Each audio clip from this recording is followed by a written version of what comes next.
I'm becoming a Buddhist.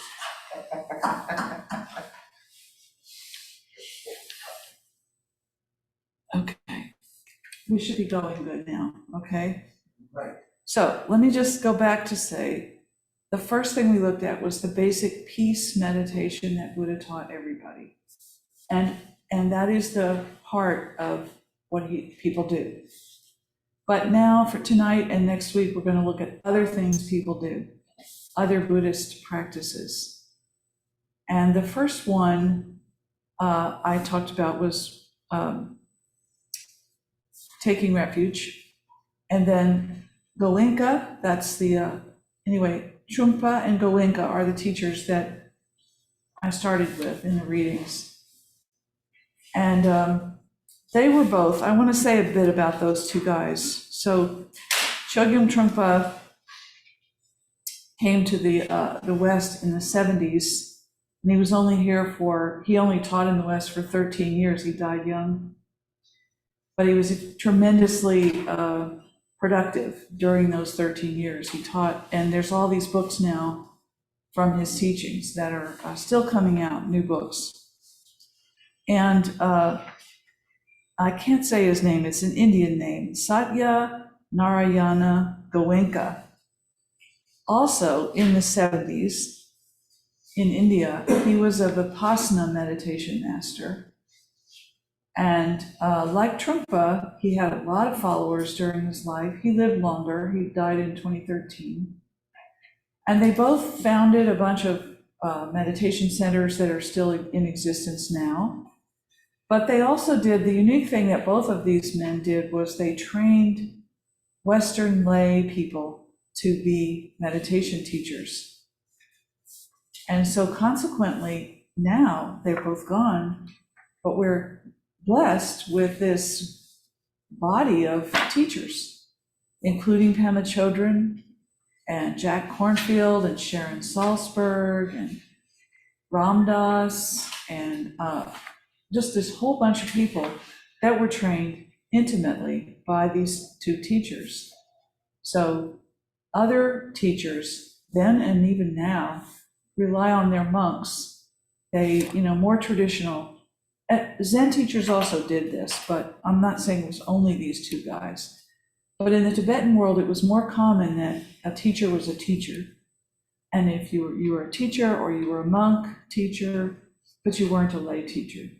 Lay people get to, support everything, but they don't teach. And this was unique. So I'm really grateful to these two guys that they decided to do that, because everyone I've learned from is one of their students. So that's why I wanted you to read them.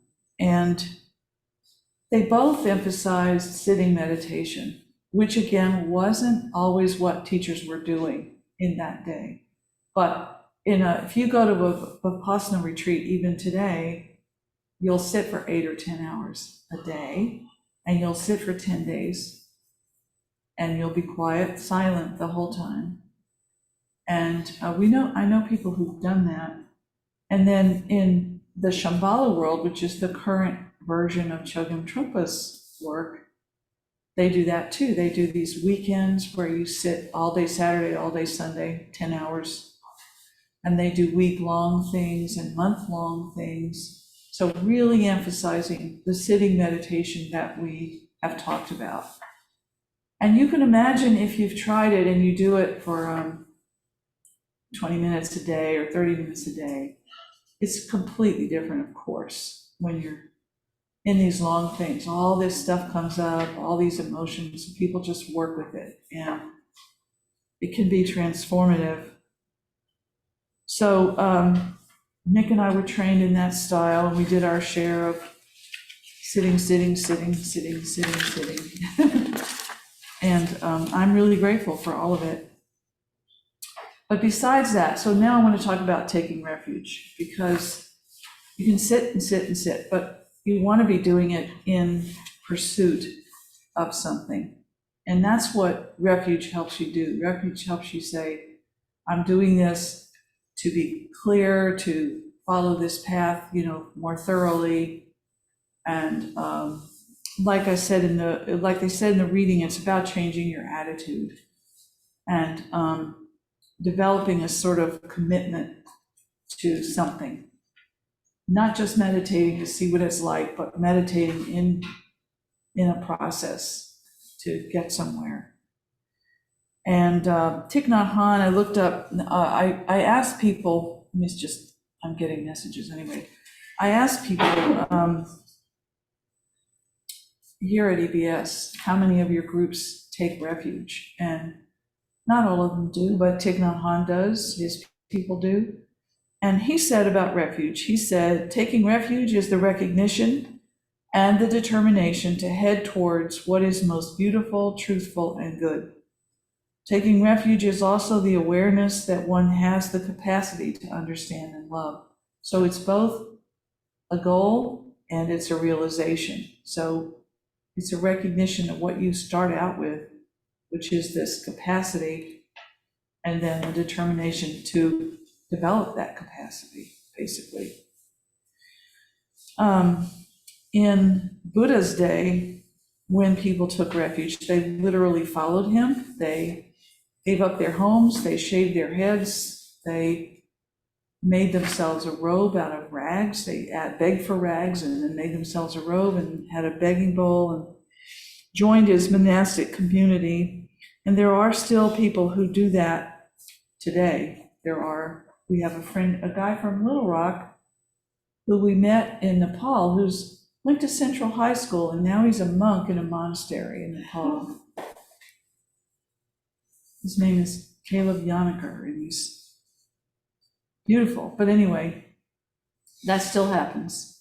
But most people don't do that. And like I said in the first class, most of us try to integrate our meditation, our Buddhist path with our lives, raise the families and all that stuff.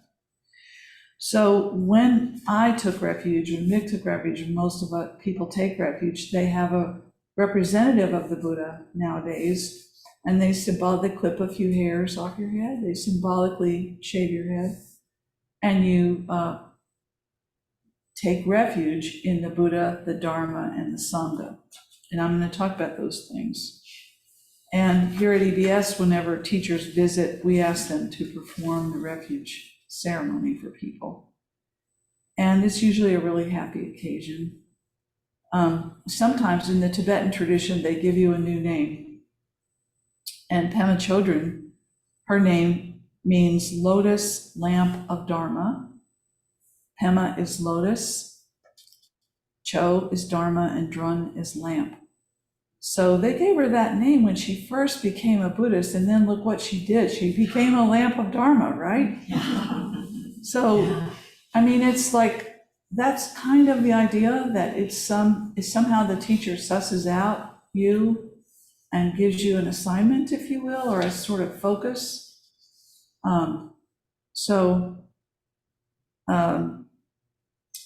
When lay people like us take refuge, we do try to adopt a daily meditation practice of some kind.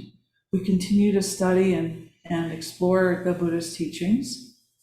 And we go to retreats, like the one that's going to be here in 2 weeks. There's a retreat here, but also longer ones and residential ones and stuff like that. We go to retreats with a teacher. We join a practice group or some kind of community. And we work to support that community, either as volunteers or donors. And all of that is in keeping with, it's sort of mirroring what happened in the Buddha's day. Because the monastery wasn't, well, we'll talk about that in the Sangha thing, but the monastery wasn't just it was part of the practice, was that you don't do it alone. You work with people. And so he had structure for his communities. And we try to copy that structure even now, even though we don't live together, etc. There's a consensus decision-making, for example, and some of the things that go all the way back to Buddha's original thing. So this is kind of this symbolic monastic life that we're living. And for me, it is sort of always on my mind that I'm a Buddhist. all the time. Anyway, Trungpa said, having taken refuge in Buddha, Dharma, and Sangha, one experiences a sense of sympathy toward oneself and therefore toward the world. There is gentleness that comes from your commitment to meditation, which creates an openness to your own ups and downs and a willingness to work with them. This path changes your attitude. And I want to emphasize the gentleness part. It's an aspiration, but it's not a, like I'm going to earn a bachelor's degree. It's like, there's gentleness all the way. So exactly what are we taking refuge in? Let me talk about that for a second. The Buddha is a historical example of a human who did this, but he's also he represents the awakened state of mind that exists in all of us already. So he's both an example to follow as a person, and he's also an expression of what awake looks like. And we can see Buddha all around us, in people, in other teachers. There's always like, you find yourself like, oh, look at that. I want to be close to that wholeness or something that, there's just something that we respond to. And so by looking at the Buddha, taking refuge in the Buddha, we're acknowledging that we have that in us too. And that's a big deal. It's a big deal. So we also acknowledge that all sentient beings have Buddha nature, which automatically generates compassion, because you can't cheat a Buddha, right? You're not supposed to anyway, you wouldn't want to. So we're motivated to look out for everybody, not just ourselves, and we're motivated to behave properly. Refuge in Dharma is interesting, and I want to talk a bit about the Sanskrit word Dharma. It was actually a familiar word at the time the Buddha lived, and it referred at that time, it does still refer this way in Hindu religions, as something like primordial truth or universal truth. And it's like you could almost translate it to science or scientific reality, because the idea is that Dharma means things are so true that, like gravity, like water runs downhill, that's true. You don't question that, you don't argue about that, that there are things in the world around us that are true like that. The sun rises in the east. So when we refer to the Buddha's teachings as Dharma, we're just know that we're also saying he's expressing this universal truth. It's not that this man said these things and therefore we believe them. It's that he's pointed to things that we can see for ourselves and that they are just genuinely true. And so we revere the Dharma in that way. And it's interesting that Trungpa said that taking refuge in the Dharma means that we see our own experience as sacred, because it's worthy of our serious attention, and there's truth in there. There's like universal truth going on, and so it's worth looking. So the word Dharma can be understood as a combination of the Buddha's teachings and also our experience that we can look at and see expressing these universal truths. So then Sangha literally means community. And like I said, he put a lot of care into how he organized his followers. It was part of his teaching, was how they were organized. And we still do that, like I said, to the day today. All the monastics who are people that have 100% of their time is devoted to the Buddhist path. nuns and monks. That's Sangha, but also the people here at EBS are Sangha. Lay people like us are Sangha, doing our best, whatever we're doing. And so when you take refuge in the Sangha, you are saying, I'm not alone. I have people I can rely on. I have people we can be mirrors for each other. We can support each other. I'm joining a world of people. Maybe it's a cult, I don't think so. I think people might think that, some people. So if you're looking for a way to, besides meditation, to deepen this whole process, you could consider taking refuge. And I've included in the readings the daily refuge vow that Dr. Lai gives his students. You could use that one, and you might find other ones. But basically, I take refuge in the Buddha, I take refuge in the Dharma, I take refuge in the Sangha, that's it. And sometimes you might have the opportunity to practice in a refuge ceremony with a Buddhist master, like the one that Trungpa described. If you are interested in taking refuge, I will try to help you find an opportunity to do that.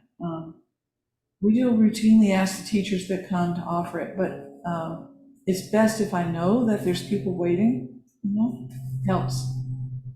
So I'm going to pause and see if you have any comments or questions. Yes? In 2014, that was when I took refuge, but I'm touching.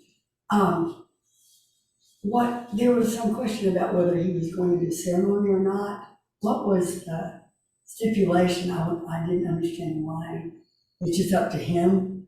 It is up to him. Yeah. And we asked him, EBS asked him to do that, and he was not, before we asked, I asked, he wasn't doing that when he came here. Oh, I didn't know. So it was like the way I came up in Trungpa's world, everybody took refuge, or it was really common. And so I got here and I was like, well, where do we take refuge? Yeah. But it isn't so common, I've discovered. Okay. And different teachers do it differently. Okay. So I was really lucky then. You were lucky. Yeah. You were there. You were there at the right time. Yeah. And I think he may do it this weekend, Good. but I'm not sure. It's not confirmed, and I'm not sure if you have to be in the retreat to do the refuge or not. So I'll look into it. But so tell me if you're interested, because imagine if I go to him and say, sir, would you give refuge to who? I don't know. Maybe nobody shows up. Maybe no one shows up. Or these people, this person here would like to take refuge. Will you do that? Of course, he'll say yes. Well, those of us who took refuge were in the full retreat. Right.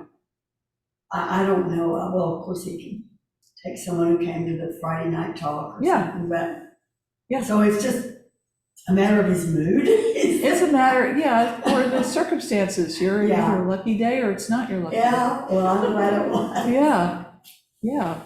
So what did it mean to you? Does it mean something now? Oh, yeah. It was, almost 10 years ago, and it still is just very special and very, it was sort of like joining the church. I mean, that's not a good example, but that's kind of what it felt like, only I was joining the right one this time.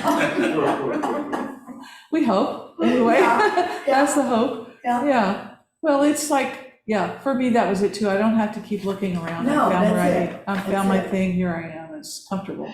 There was a speaker at Forum at the UU Church Sunday who was an Episcopal priest, and she was really wonderful, but she asked me, I told her I'm a Buddhist UU, and she said, what do you find at the UU Church that's different, not missing, but different from the Buddhist Center? And I said, well, they talk a lot more than the Buddhist Center. We meditate a lot. Yeah. And I guess it's more social component. Social, Yeah. People. And, but I love both, and I'm intended to be I support both, I attend both. I mean, that's my path. Mhm. And I just really get a lot out of both groups. Mhm. And both groups fully support my and everybody's participation No in the conflict. other. Yeah. So that's nice. Yeah, it is nice. But I mean, I think a lot of people are looking for that community when they join churches too, it's just, Yeah. yeah, of course. So, Yeah, do you have to have a practice to take refuge? no, not really. I mean, it's for you. It's not for anybody else. So there's no like quiz or, interview process or anything like that. It's like, there's a feeling that if you feel inspired, you're ready. You can do it. And it's a very low bar, to tell you the truth. It's not like, you're not promising a lot, you're not, and no one's watching to see if you follow through on it. It's something you're doing for yourself. And so nobody's going to stand in the way of that.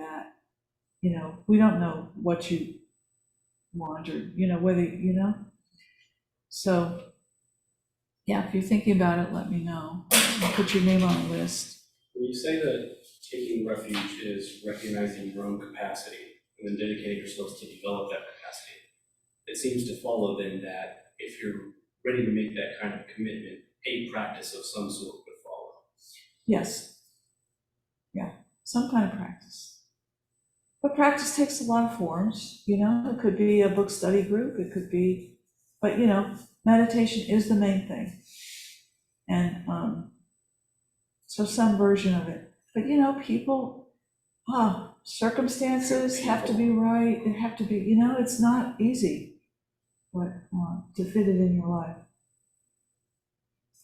But, So the idea is that you're just going to say, this is what I'm going to try to do as much as I can. And that's what you do when you join a church. Yeah. It's kind of the same thing. Yeah. Yeah. So, okay. So let me talk about moral conduct. That's what Goenka talked about. And there are vows. Bad behavior disturbs the mind and adds to our confusion, he said. Goenka said. And so Buddha established a code of conduct for the people who followed him. The monks had something like 250 rules. And they were like, and the nuns had even more. Of course they do. And they, yeah. And those, you can still look at those rule books, but they have to do with eating and, when you eat, how you eat, just all kinds of, every single step of life. And obvious ones like lying, stealing, cheating, that kind of thing. But in the reading, Goenka says, if we settle our minds through meditation, we can know what's right and wrong, and we don't need that rule book, really, which is great. I would never remember all the rules anyway, but also it's like, it's pretty obvious that it's just like the Dharma, that if you do bad things happen. You live in a world with bad things. If you do bad things, you live in a world with bad things. So don't do bad things, it's like, and what is bad? Well, you can pretty much tell, as you're doing it. Shouldn't be doing this. Anyway, there are, however, some precepts that people take. Like when we go to our retreat, we went to a retreat in California, we were vegetarians for that, and we weren't drinking alcohol. No wine with dinner, and so there's some like that people do sometimes. And then there's some that people do for their lives. They become vegan or whatever. But so I want to talk about the Eightfold Path, because he mentioned it, but he didn't really say what it is.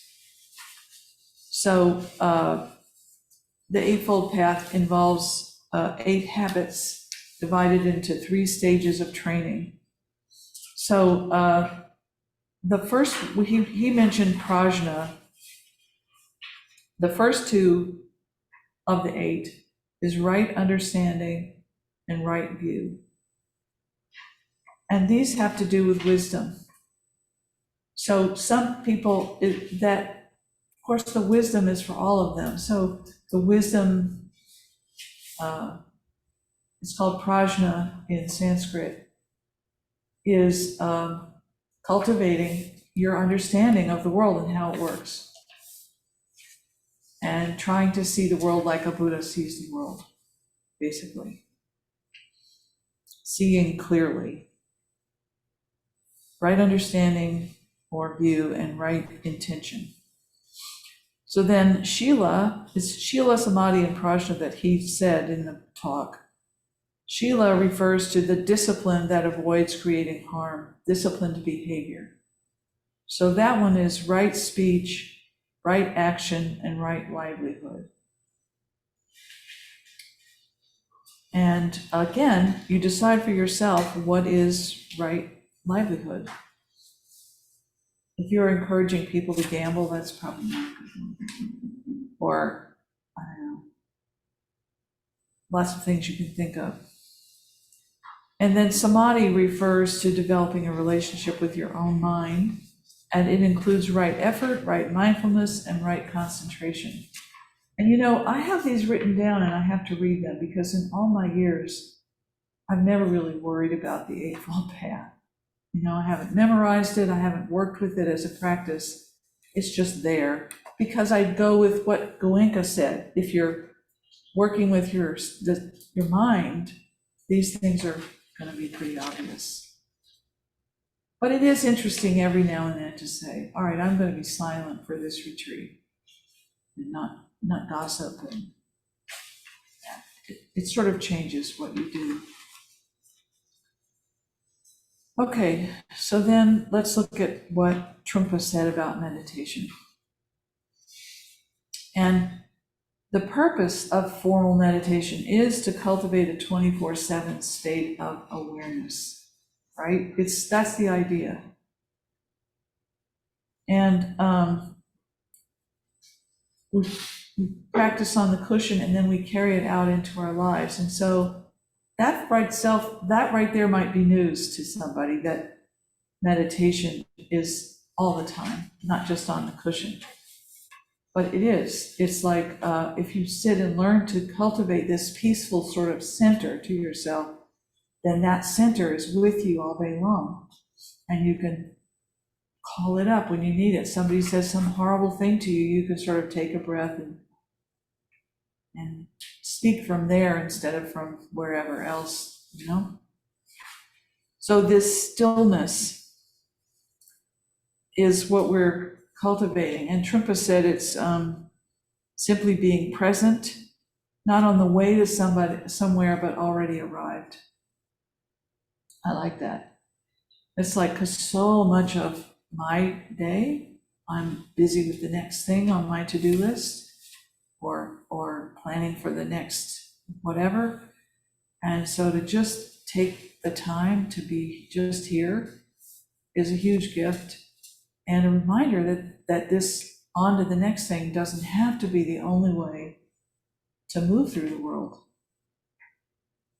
It's an option that I'm choosing when I choose it, and I can choose something else. It's really makes a difference. So if you're cultivating a stillness when you're meditating, a stillness that's like a reservoir of stillness in your being that then is available with whatever else you do. And I know people that, I became a Buddhist because I met people who had that reservoir of stillness in them. And I was like, what are you doing? I want to know what you're doing. I want to be like you. Yeah. They could just be with you. When there was something going on, they could just be there and not run away or not be afraid or not be freaked out and just like listen and be present. It's amazing that people do that. And not everybody who does that is Buddhist. It's just that it's a human trait and Buddhists train in it, and it's wonderful. And so it's worth working with it and recognizing when it appears in your own mind. So He suggests that you meditate very carefully and precisely, especially at the beginning, that you pay attention. The details matter. The posture, allow a time. If you say you're going to sit for 10 minutes, sit for 10 minutes, don't sit for 8. You know, that kind of thing. Like, take it seriously. Later, when you've got more experience, it's just like driving. You can be more flexible, but at the beginning, really get it right. It makes a big difference. It gives you a foundation that makes it easier later.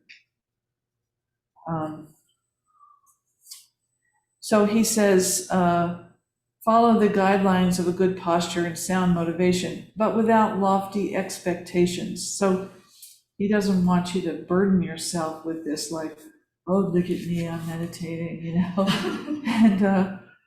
and then sort of heavy expectations of what you're going to get out of it and stuff like that. In addition to meditation, just sitting meditation, people do other ways. Walking is common, and people here do that a lot. The Vipassana group on Sunday night, which is an awareness practice group, they do walking. And Thich Nhat Hanh's group does walking sometimes. And so it's quite different. We did it. It's quite different to move through space and still try to keep a meditative concentration. People do chanting, and chanting is a way of kind of like setting the stage and telling yourself, you know, I'm meditating now. And so all of our practice groups do some chanting, and sometimes it's in the native language of their tradition, like Vietnamese for Thich Nhat Hanh, Korean for Quantum. Yeah. And it's sort of starting with a setting an intention, then meditating, and then closing with some sort of like dedication of the merit of having practiced. That's very common. And you can do all of this yourselves if you want to, you know, you don't have to, but if you come into our groups, that's what you'll see going on. And that's why it's all just designed to sort of frame that basic meditation practice and make it a little bit more powerful. Don't forget my favorite prostration. Oh, they do prostrations. Why don't you talk about that? Well, if you're old like me, they let you bow. Yes. But I'm not sure I remember how to do it. Susie taught me and I did it, but 27 times was too much. Do they do it 27 times Yes, every week? Yes, ma'am. And it's very physical. It's like, you put your hands, your head, and your down, feet on, so 5 points on the ground. and then jump up, and then do it again. I couldn't do 27, but that's how many the quantum group does. Yeah. And then if you're old, then you can just bow, and that's much better. Yeah. It's a very deep bow, that helps. But it was very challenging. I thought, you know, I'm an athlete, I can do this. No. Yeah.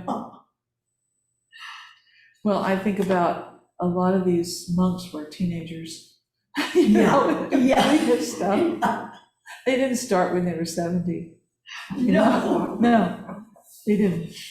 So, yeah, that we give a lot of leeway to that kind of thing. It's not supposed to hurt or be bad.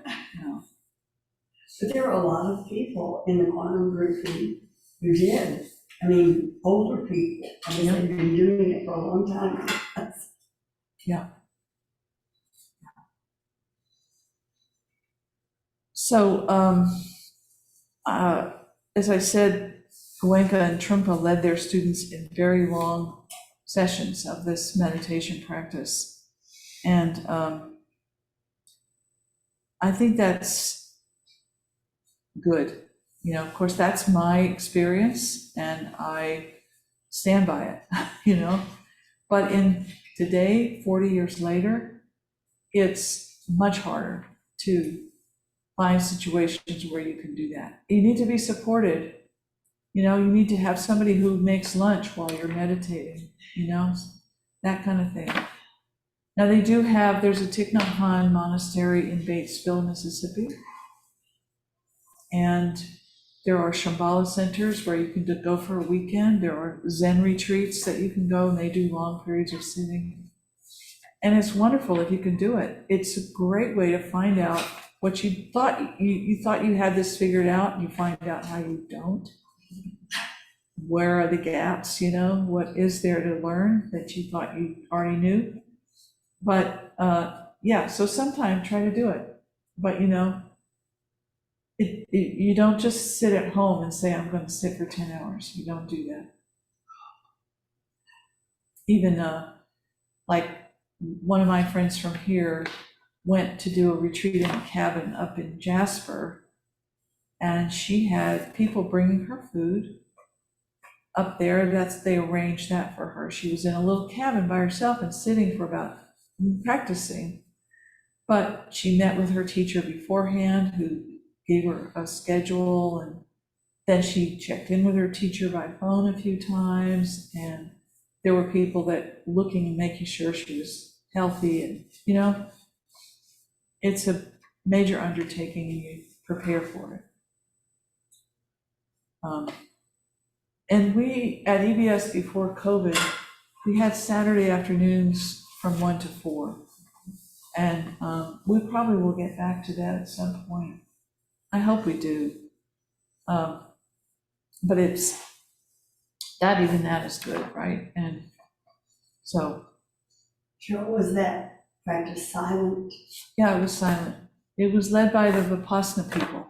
Yeah. And they would walk, they would sit for 40 minutes and walk, and then take a break and then do it again. 40 minutes, walk for 10, and then take a break.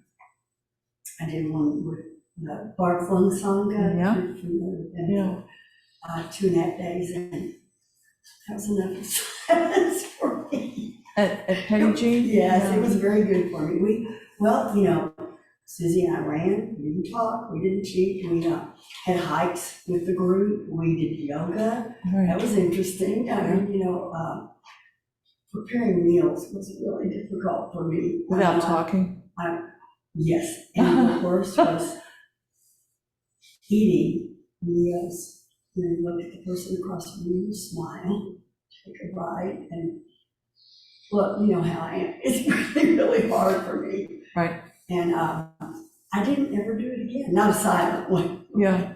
Susie loved it. She talks as much as I do. Yeah. Yeah.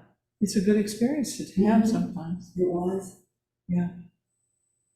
So, part of our mission at EBS is to try to host things like that, and we will, and we do invite people. But I'm saying in general, in America right now, those kind of opportunities are rarer, less common than they were in the 80s and 90s. You can still find them. But, I have, let's see, we have time to sit. It's 7:41. Unless you guys have any comments or questions? Yes. If the goal is to have a 24/7 present awareness,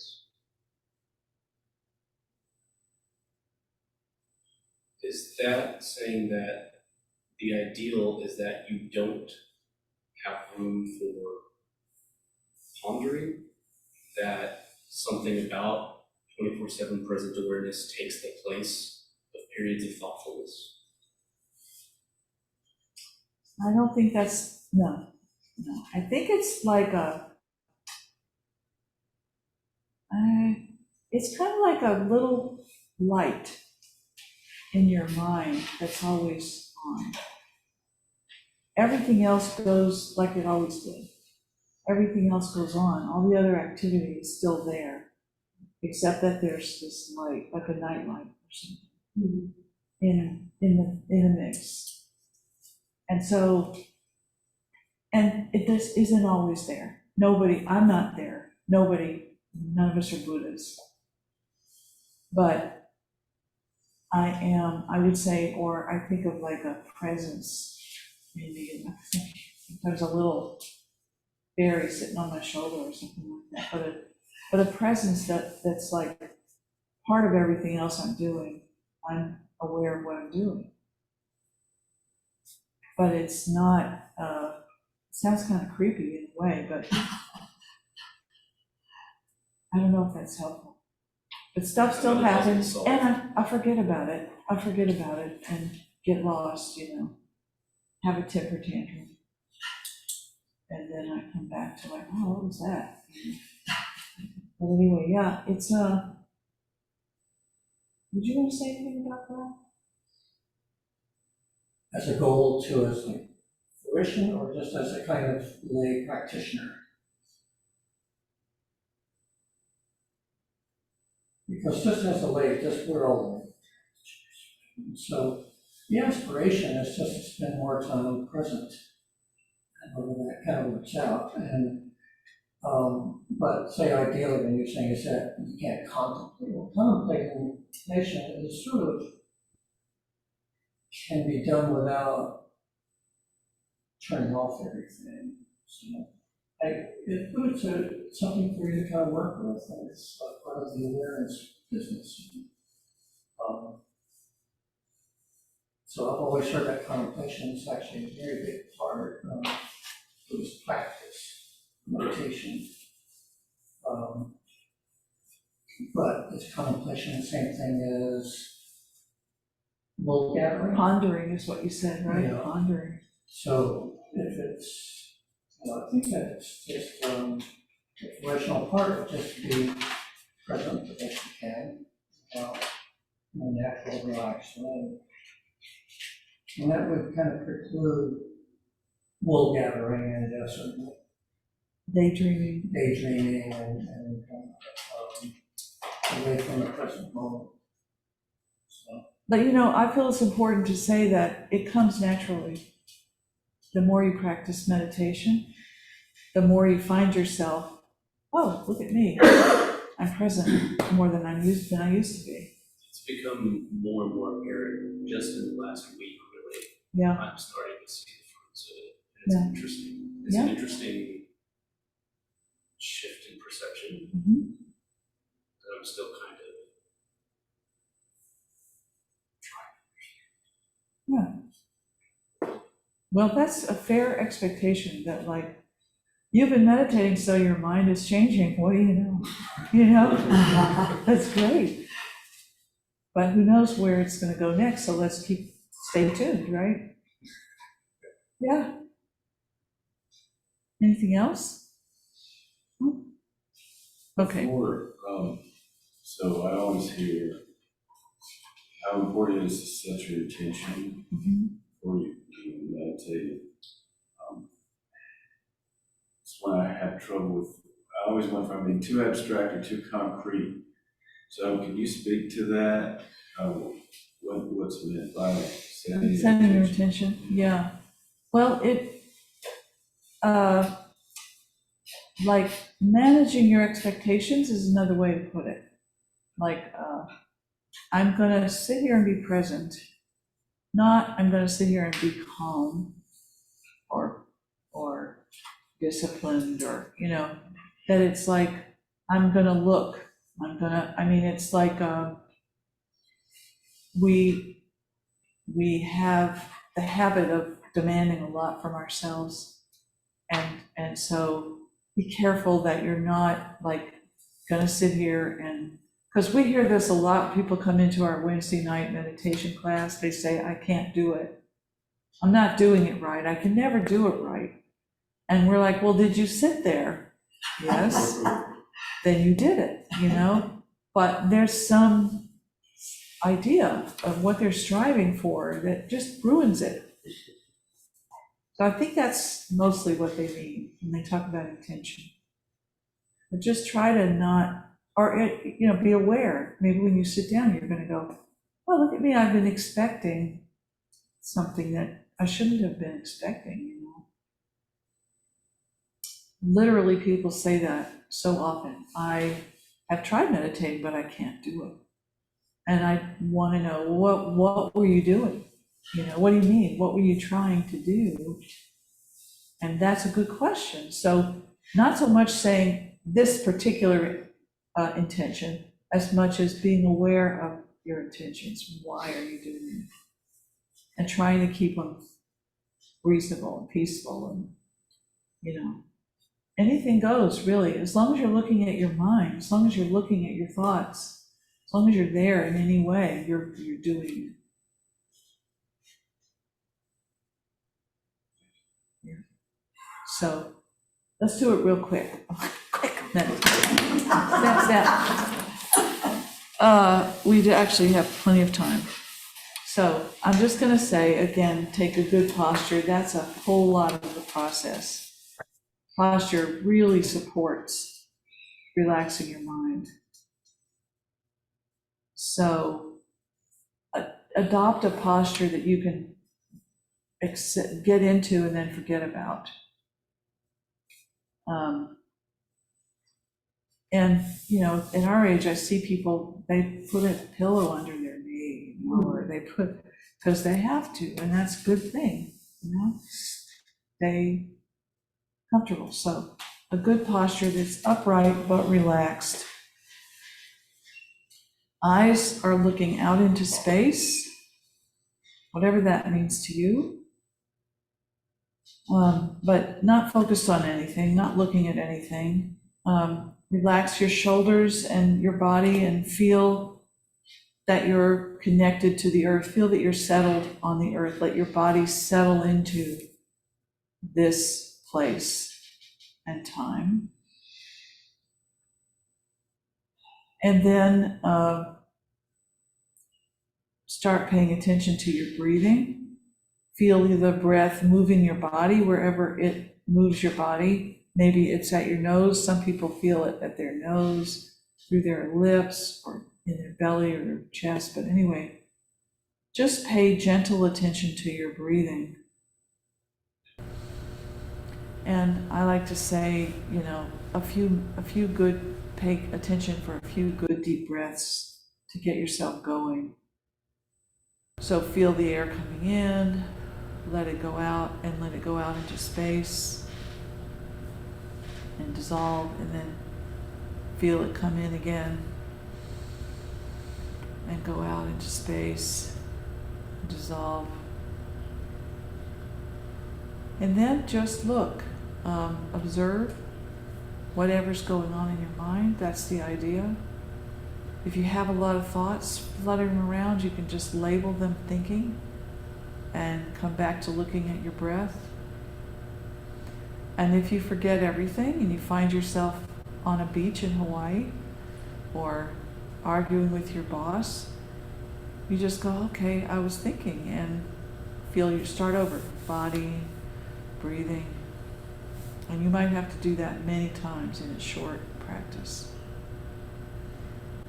So I'm going to ring the gong and you'll be on your own until I ring the gong again, okay?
I don't want to give you the impression that there's one way to be a Buddhist, because there's not. I hope that's clear. Everybody gets to make their own way. It's cool, it's really cool. And so you could be curious and ask people that you run into, hey, how did you do it? What do you do now? What's meaningful for you? You'll hear all kinds of stuff. It's great. So next week, we're going to talk about some more practices. We're going to talk about Bodhisattva training from the queen of Bodhisattva training, Pema Chodron. And mantra, there's a talk that Anant Thupten gave, and he talks about mantra. And so we're going to talk about that. So yeah, anything else?